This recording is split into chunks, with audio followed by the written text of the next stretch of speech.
Hi hello നമസ്കാരം, എല്ലാവർക്കും സ്വാഗതം. ഈ പൂ കണ്ടില്ലേ, കാട്ടുപൂവാണേ. വലിച്ചെറിയപ്പെട്ട പൂക്കളുടെ കൂട്ടത്തിൽ, ചെടികളുടെ കൂട്ടത്തിൽ കണ്ടില്ലേ, കനകാമ്പരം പോലെ നിൽക്കുകയാണ്. വയലറ്റുണ്ട്, വെള്ളയുണ്ട്, മഞ്ഞയുണ്ട്, കനകാമ്പരം പൂ. ഇതൊരു വെറൈറ്റി വലിച്ചെറിയപ്പെടുന്ന കാട്ടുചെടികളുടെ കൂട്ടത്തിൽ ഇന്ന് 2 ദിവസമായിട്ട് മുറ്റത്ത് ഇങ്ങനെ കായ്ച്ച് നിൽക്കുകയാണ്. കായ്ക്കല്ല, പൂത്ത് നിൽക്കുകയാണ്. കാട്ടുചെടിയാണ്, വളരെ മനോഹരമാണ് കാണാൻ. അപ്പം ഞാൻ അതിൻ്റെ വീഡിയോ ചേർത്ത് കണ്ടില്ലേ, ഒറ്റയ്ക്ക് വലിച്ചെറിയപ്പെട്ടവരുടെ കൂട്ടത്തിൽ നിൽക്കുന്നതാണ്. നമ്മൾ എന്തെങ്കിലും ചിന്തിക്കുന്നുണ്ടോ? ഇങ്ങനെയുള്ള കാട്ടുവഴികളിൽ കൂടെ ഒക്കെ നടക്കുമ്പോഴത്തേക്കും ഇങ്ങനെ കാട്ടുപൂക്കളും കാട്ടുചെടികളും ഒക്കെ നമ്മൾ കാണാറുണ്ട്. നമ്മൾ അവരെ ഒന്നും ശ്രദ്ധിക്കാറേ ഇല്ലല്ലേ. കാരണം എന്താണെന്നറിയാവോ, അതൊക്കെ വലിച്ചെറിയപ്പെടുന്ന കൂട്ടത്തിലുള്ളത്, അതൊന്നും വലിയ രസമില്ല, ഭംഗിയില്ല എന്നാണ് ചിന്തിക്കുന്നത്. ബൊട്ടാണിക്കൽ നെയിമുള്ള ചെടികളെ മാത്രമല്ലേ, ഒഫീഷ്യലായിട്ടുള്ള എന്താ പറയുക, സ്റ്റാൻഡേർഡുള്ള ചെടികൾ മാത്രമാണ് നമ്മൾ പുരയ്ക്കകത്ത് വെക്കുന്നത് ഇല്ലേ, വീടുകളിനുള്ളിലെ എന്താ പറയുക, ലോട്ടസ്, ജാസ്മിൻ, പിന്നെന്താ പലതരത്തിലുള്ള ചെടികളുണ്ടല്ലോ, മുസാണ്ട. ഇത് കണ്ടില്ലേ, ഈ ചെടിയൊക്കെ കണ്ടോ? കുഞ്ഞുങ്ങൾ കയ്യെ പറിച്ചിട്ട് പറയും ചോര വരുന്നു, അമ്മച്ചി ഇത് പേടി വരുന്നു എന്നൊക്കെ പറയുന്ന ചെടികളാണ്. ഇത് ചെറിയുടെയാണ് കേട്ടോ, ചെറിയുടെ പൂവാണിത്. ഇതിൻ്റെ ഒരു വീഡിയോ ഞാൻ നേരത്തെ ചെയ്തിട്ടുണ്ടായിരുന്നു. ഓക്കെ, ഇത് ചെടിയുടെ ഇത് കായൊക്കെ ഉണ്ട്. ഇത് കണ്ടില്ലേ, ഇത് ഒരു കാട്ടുചെടിയാണ്. വീട്ടിൽ കൂടി ഇങ്ങനെ നടന്നപ്പോഴത്തേക്ക് ഞാൻ പോകുന്ന പാതയിലൊക്കെ ഇങ്ങനെ നിൽക്കുകയാണ്. രാവിലെ മഞ്ഞുണ്ടായിരുന്നല്ലോ, തലയിലൊരു തൊപ്പിയൊക്കെ വെച്ച് കണ്ടില്ലേ, കോളാമ്പിയാണേ. കോളാമ്പി ശരിക്കും ഇത് കാട്ടുചെടിയാണ്, പക്ഷേ ഞങ്ങളിപ്പോൾ കാട്ടുചെടിയല്ല, ഞങ്ങൾ മതിലിനകത്തായി. ഞങ്ങളൊക്കെ ഔട്ട്സൈഡ്സ് ഇന്നേഴ്സായി കേട്ടോ. ഇപ്പോൾ വലിയ വലിയ വീടുകളിലൊക്കെ കോളാമ്പി ചെടി വലിയ ഭംഗിയായിട്ടാണ് നിൽക്കുന്നത്. സ്റ്റാറ്റസ് ഉള്ളവരാണ് ഞങ്ങൾ കേട്ടോ. നല്ലൊരു വ്യൂ കണ്ടില്ലേ, ശരിക്കും കണ്ടോ തെങ്ങിൻ്റെ അവിടുത്തെ നീലാകാശമൊക്കെ. എൻ്റെ പാതകളാണ് കേട്ടോ, എൻ്റെ പാത ഞാൻ പോകും വഴികൾ. ഇത് ചെറിയ ഷോർട്ട് കട്ടാണ് കേട്ടോ. അപ്പോൾ ചോദിക്കും, ഇതൊക്കെ എവിടെയാണ് ഈ സംഭവം, ഇതൊക്കെ എന്താണെന്നായിരിക്കും ആലോചിക്കുന്നില്ലേ. നല്ല മനോഹരമായ പ്രകൃതി രമണീയത നിറഞ്ഞ, അങ്ങനെ തന്നെ വേണം പറയാൻ. സൂപ്പർ, എനിക്കിഷ്ടപ്പെട്ട ആ വ്യൂ. അപ്പോൾ ഞാനത് ഇങ്ങെടുത്ത്. നടപ്പാതകളും വേലിക്കെട്ടുകളും ഒന്നും ഇപ്പോൾ ഇല്ല. ഇപ്പോൾ എല്ലാം ഭയങ്കര വികസനങ്ങളാണ്. എൻ്റെ നാട് പുരോഗമിക്കുന്നുണ്ട് എന്ന് പറയുന്ന പരസ്യം പോലെ എല്ലായിടും പുരോഗമനമാണ്. പക്ഷേ ഇതുപോലെ വേലിക്കെട്ടുകളും പിന്നെന്താ പറയുക, പച്ചപ്പും കാട്ടുചെടികളും ഇതിൻ്റെ പൂമ്പാറ്റ വന്നിരിക്കുന്നുണ്ടോ, ദാ പോയി. അതൊന്നും ഇപ്പം എങ്ങും കാണാനില്ല. ഇതെന്താണെന്ന് മനസ്സിലായോ?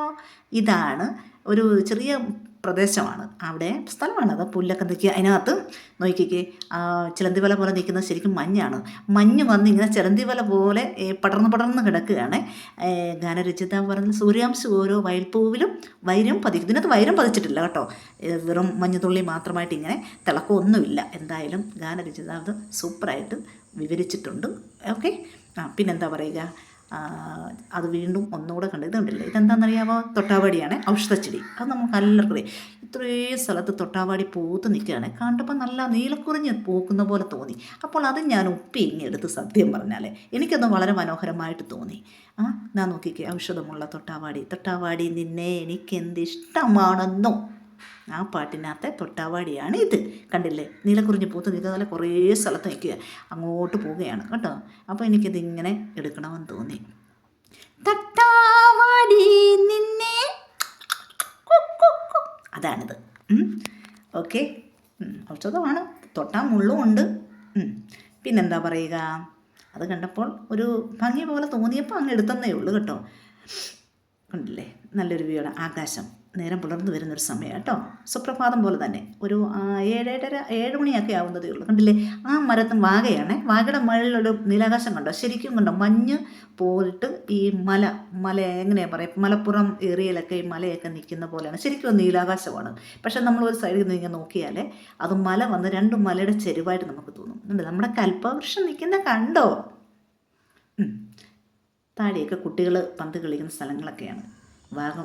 വാഗമരം ഞങ്ങളുടെ വീട്ടിലുണ്ടായിരുന്നു. പക്ഷേ പൂക്കളൊക്കെ നല്ല മനോഹരമായിരുന്നു. ഒരു പ്രയോജനമില്ല, വെട്ടി തീകരിക്കാൻ മാത്രമേ കൊള്ളത്തുള്ളൂ. മരത്തിനൊന്നും വലിയ മണ്ണമോ കനമോ ഒന്നുമില്ല.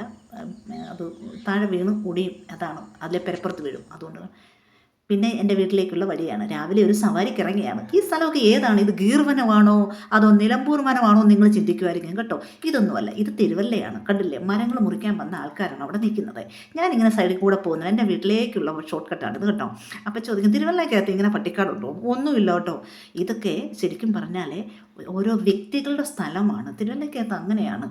5-10 സെൻറ്റുള്ളൊരു കുറവാണ്. ഇപ്പം കൂടുതൽ 5 കൂടുതലും ആർക്കും ഇല്ല. പുതിയതായിട്ട് വന്ന മലയാളികളൊക്കെ, വിദേശ മലയാളികളാണ് കൂടുതലും തിരുവല്ലയെ സ്ഥലം മേടിച്ച് താമസിക്കുന്നത്. അല്ലാതെ ഇതൊക്കെ വർഷങ്ങൾ പഴക്കമുള്ള മനുഷ്യരുടെ മണ്ണുകളാണിത്. ഇതിൻ്റെ സൈഡിൽ കൂടെ റോഡ് വെട്ടി വരികയാണ്. ഇനിയിപ്പം വികസനത്തിൻ്റെ ഭാഗമായിട്ട് വിടും. കണ്ടില്ലേ, എൻ്റെ നിഴലൊക്കെ കണ്ടില്ലേ, ഞാനൊരു വടിയൊക്കെ പിടിച്ചിരിക്കുകയാണ്, തലേ തൊപ്പിയൊക്കെ വെച്ചിട്ടുണ്ട്. എന്തിനാണെന്നറിയാം, പട്ടി പട്ടികൾ ഭയങ്കര ശല്യമാണ്. അപ്പോൾ അത് ഇറങ്ങി വന്ന് കഴിക്കുകയെല്ലാം ചെയ്തു പോയെങ്കിലേ ഞാൻ എന്തോ ചെയ്യും? അപ്പോൾ അതിനൊരു വടിയെടുത്ത് പിടിച്ചേക്കണ്ടില്ല, നാട്ടുവഴി ഞാൻ നടന്ന് ഇങ്ങനെ പോവുകയാണ്, എൻ്റെ വീട്ടിലേക്കുള്ള വഴിയാണ് കേട്ടോ. ഇതൊക്കെ വ്യക്തികളുടെ സ്ഥലമാണ് കേട്ടോ. ഇത്രയും കണ്ടോ, വണ്ടിയൊക്കെ വരുന്നുണ്ടോ? ഇതിലെ ഓട്ടോ പോവും, കാറ് പോകും, ടെമ്പോ പോവും, എല്ലാം പോകും കേട്ടോ. പക്ഷേ ഇത് ശരിക്കും കുഗ്രാമമൊന്നും അല്ല. ഇത്രയും ഒരു വ്യക്തിയുടെ 1-2 വ്യക്തികളുടെ വസ്തുവാണ്. അവരൊക്കെ ഇങ്ങനെ വസ്തു മേടിച്ചിട്ടേച്ച് മരങ്ങളും വെച്ച് കൃഷികളും വെച്ച് ഇപ്പോഴും ഇങ്ങനെ ജീവിക്കാൻ ആഗ്രഹിക്കുന്നവരും തിരുവല്ലയ്ക്കകത്തൊക്കെ തന്നെ ഉണ്ട് കേട്ടോ. അവരൊക്കെ പഴയ കാലഘട്ടത്തിലെ ജീവിത രീതി ആസ്വദിക്കുന്നവരാണ്. ശരിക്കും എനിക്കും അതൊക്കെയാണ് ഇഷ്ടം. ആ പഴയ മണ്ണിലേക്ക് തന്നെ ആ കാലഘട്ടത്തിൽ തിരിച്ചു പോകാൻ ആഗ്രഹിക്കുന്നവരാണ് ഞാനും. കണ്ടില്ലേ, ഇവിടെയൊക്കെ എന്ന് പറഞ്ഞാൽ ചെത്തി വെടുപ്പാക്കി വെച്ചിരിക്കുകയാണ്. പിന്നെ ഓരോരുത്തർ വിൽക്കുന്നുണ്ടെങ്കിൽ കുറഞ്ഞ് പ്ലോട്ടായിട്ട് ഇങ്ങനെ കൊടുക്കും. എല്ലാ സൗകര്യങ്ങളും ഉള്ളതാണ്. ഇത് എൻ്റെ വീടിൻ്റെ പുറകിലൂടെയുള്ള വഴിയാണിത്. ഇതിൻ്റെ അപ്പുറം എൻ്റെ വീടിൻ്റെ മുൻവശത്തുള്ള ഏരിയയുണ്ട്, അത് ടൗൺ ഏരിയയാണ്. അത് വികസനത്തിൻ്റെ ഒരു പാത കാണിക്കുന്നതാണ്. അത് ഞാൻ പിന്നീട് ഒരു വീഡിയോക്കകത്ത് കാണിക്കാം. ഇത് എൻ്റെ പുറകുവശത്തോടുള്ള വീടിൻ്റെ പുറകിലുള്ള വഴിയാണ്. ഇതൊരു ചർച്ചാണ്, ഒരു പള്ളിയാണിത്. ഇത് ആ നേരെ കാണുന്ന വഴി എൻ്റെ വീട്ടിലോട്ടുള്ളതാണ്. അതൊരു പള്ളി. ഈ വഴിയൂടെ അങ്ങോട്ട് പോകുന്നത് ഒരു ശിവക്ഷേത്രമാണ്. ചില സമയങ്ങളിൽ പ്രാർത്ഥന കേൾക്കാം. എല്ലാ ദിവസവും അമ്പലത്തിൽ, ഈ പോകുന്ന അമ്പലത്തിലേക്കാണ്, ശിവക്ഷേത്രമാണ്. അമ്പലത്തിൽ കാണത്തില്ല, ഇവർ വീടിൻ്റെ മറവുണ്ട്. അമ്പലത്തിൽ ഇങ്ങനെ രാവിലെയും വൈകിട്ടും എന്താ പറയുക, നല്ല പാട്ടുകളൊക്കെ കേൾക്കാം, ഭക്തിഗാനങ്ങളൊക്കെ കേട്ടാണ് ഉണരുന്നതും ഉറങ്ങുന്നതും. വൈകുന്നേരം ഹരിവരസനമൊക്കെ ചൊല്ലി അയ്യപ്പനെ ഉറക്കുന്നതൊക്കെ കേട്ടാണ്. നമ്മുടെ വീടിൻ്റെ തൊട്ടടുത്താണ് ഈ സംഭവങ്ങളൊക്കെ കേട്ടോ. ഇതാ കണ്ടില്ലേ, ആകാശത്തും കണ്ടില്ലേ, ഇവിടെയൊക്കെ കൃഷി ഇടുന്ന സ്ഥലങ്ങളാണ്. Okay, thank you.